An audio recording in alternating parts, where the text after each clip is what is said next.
stop right there. You need to close the app and listen to the truth of what you are doing. You think you're looking for love on the screen, but you're actually trapped in a digital labyrinth designed for infinite distraction and manufactured scarcity. You have recklessly replaced the quiet, patient unfolding of shared experience with an overwhelming, shallow torrent of endless options. And you are dangerously confusing genuine connection with calculated curation. I am here to tell you the core truth. Online dating is not a failure of your heart. It is a profound distortion of your expectations, built into the very architecture of the screen you hold. You have unwittingly become a professional profile curator. Think about the energy you dedicate to this role. You spend hours choosing the perfect lighting, carefully cropping out the messy, complicated, lived in parts of your background, and meticulously crafting 3 witty, concise sentences that are somehow supposed to summarize your entire complex, worthy existence.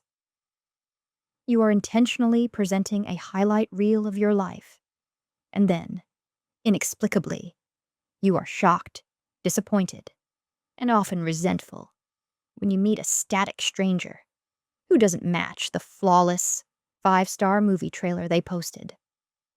You believe, deeply and genuinely, that you are searching for the one. But the fundamental code of the platforms you use is deliberately built to convince you that there's always, always one more. You are suffering from the delusion of infinite availability. When you have 100 or 1,000 potential partners to scroll through, your brain instinctively switches its goal. It ceases the deep, focused task of seeking meaningful quality connection, and instead begins the shallow, rapid, destructive process of seeking the elimination of flaws. If you find a partner who is 9 out of 10, a beautiful, intelligent person who makes you laugh and meets most of your criteria, your mind immediately rejects them. Why? Because the theoretical, flawless 10 out of 10 is literally one swipe away. You are comparing a tangible person right in front of you, a person with feelings, with bad days, with real history, to the perfect, shimmering ghost of endless, frictionless potential. This process is making you perpetually and profoundly dissatisfied. You are actively choosing to discard genuine gold while chasing an illusory future that doesn't exist. You need to recognize that your digital search is fundamentally altering the way you process the true nature of human intimacy. You are currently dating an avatar, not a person. You must grasp this distinction. You are not actually developing feelings for the human who exists outside the screen. You are developing powerful feelings for the perfect avatar they successfully engineered. This avatar is a carefully constructed projection, filtered through their own defensive self-doubt and magnified aggressively by your own heightened hope and desperate optimism. When you text late into the night, sharing witty banter and heart emojis, you are not talking to the real, complicated person. You are talking to the perfect, attentive, always ready narrator they have become in the comfort and convenience of your phone. This creates a deceptive, dangerous intimacy gap that is virtually impossible to bridge without deliberate effort. When you finally meet in person, the inevitable crash, the cognitive dissonance, happens. Why? Because you are suddenly confronted with reality. The slight awkwardness they feel when they don't know what to do with their hands. The subtle, different voice cadence. The way they hold their fork or hesitate before speaking. This friction doesn't mean they are wrong for you. It means they are real and human.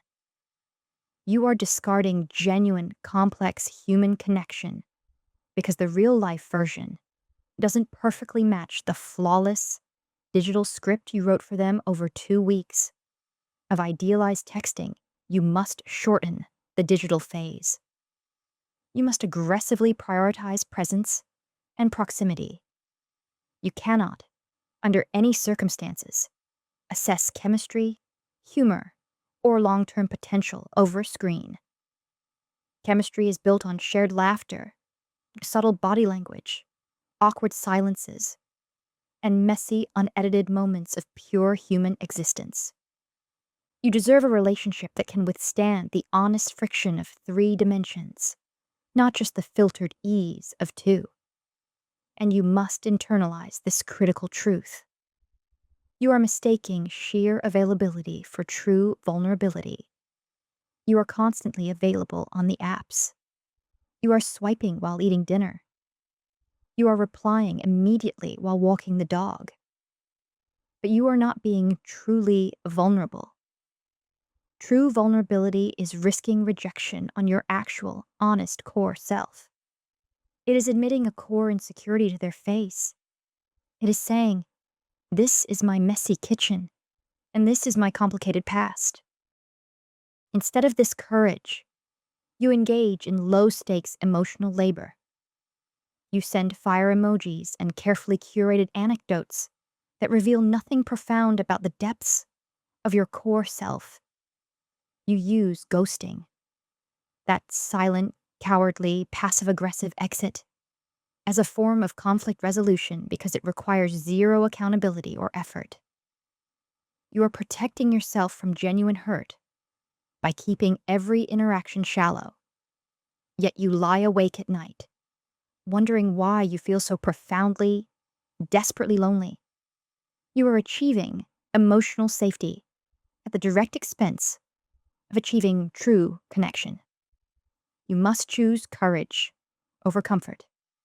You must decide today that 2 or 3's real, deep, and potentially painful connections are worth infinitely more than 1,000 effortless, meaningless chats. If you're not willing to be truly seen, the good, the bad, the tired, then you are building a relationship with someone who is relating only to your digital defense mechanism. You are setting your future relationship up to fail the very first time. Life requires authentic friction, honesty, and sustained effort. Finally, the most insidious danger inherent in this system is this: you are treating people as mere commodities. The app environment fundamentally transforms human beings into units in a massive, infinite marketplace of goods. The scroll is endless, and the profiles are immediately interchangeable. You are unconsciously assigning a commodity value to people based purely on superficial metrics: height, job title, and the number of filters used on their photos.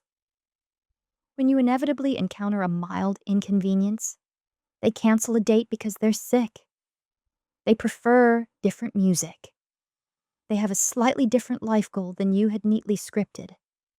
You don't view it as a normal relational challenge that requires conversation and compromise.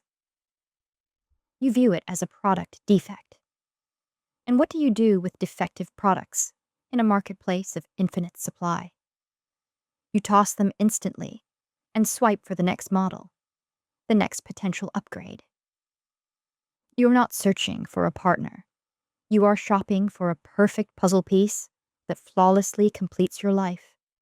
And you are actively discarding anyone who requires the smallest amount of conversational effort or mutual growth. You must stop consuming people. You must stop shopping for partners. You must begin seeing people as complicated, worthy, evolving individuals, not potential purchases to be discarded when the warranty expires. You must commit to the profound, life-altering idea that love is not about finding the perfect person who requires nothing from you, but about imperfectly choosing one person, one complex human being, and dedicating yourself to the shared journey of growing, celebrating their flaws, and learning to manage the glorious, messy reality of their humanity alongside yours. Put down the phone. Look up. Look around your life. The person you truly need is not waiting in the next notification or behind the next swipe. They're waiting for you to value the real, messy, beautiful connection that happens only when you are present, when you are authentic, and when you are brave enough to choose one human being over the endless, shimmering, exhausting ocean of digital potential. Your worth is not a metric. Your future is not an algorithm. Go find a real person and start building something real.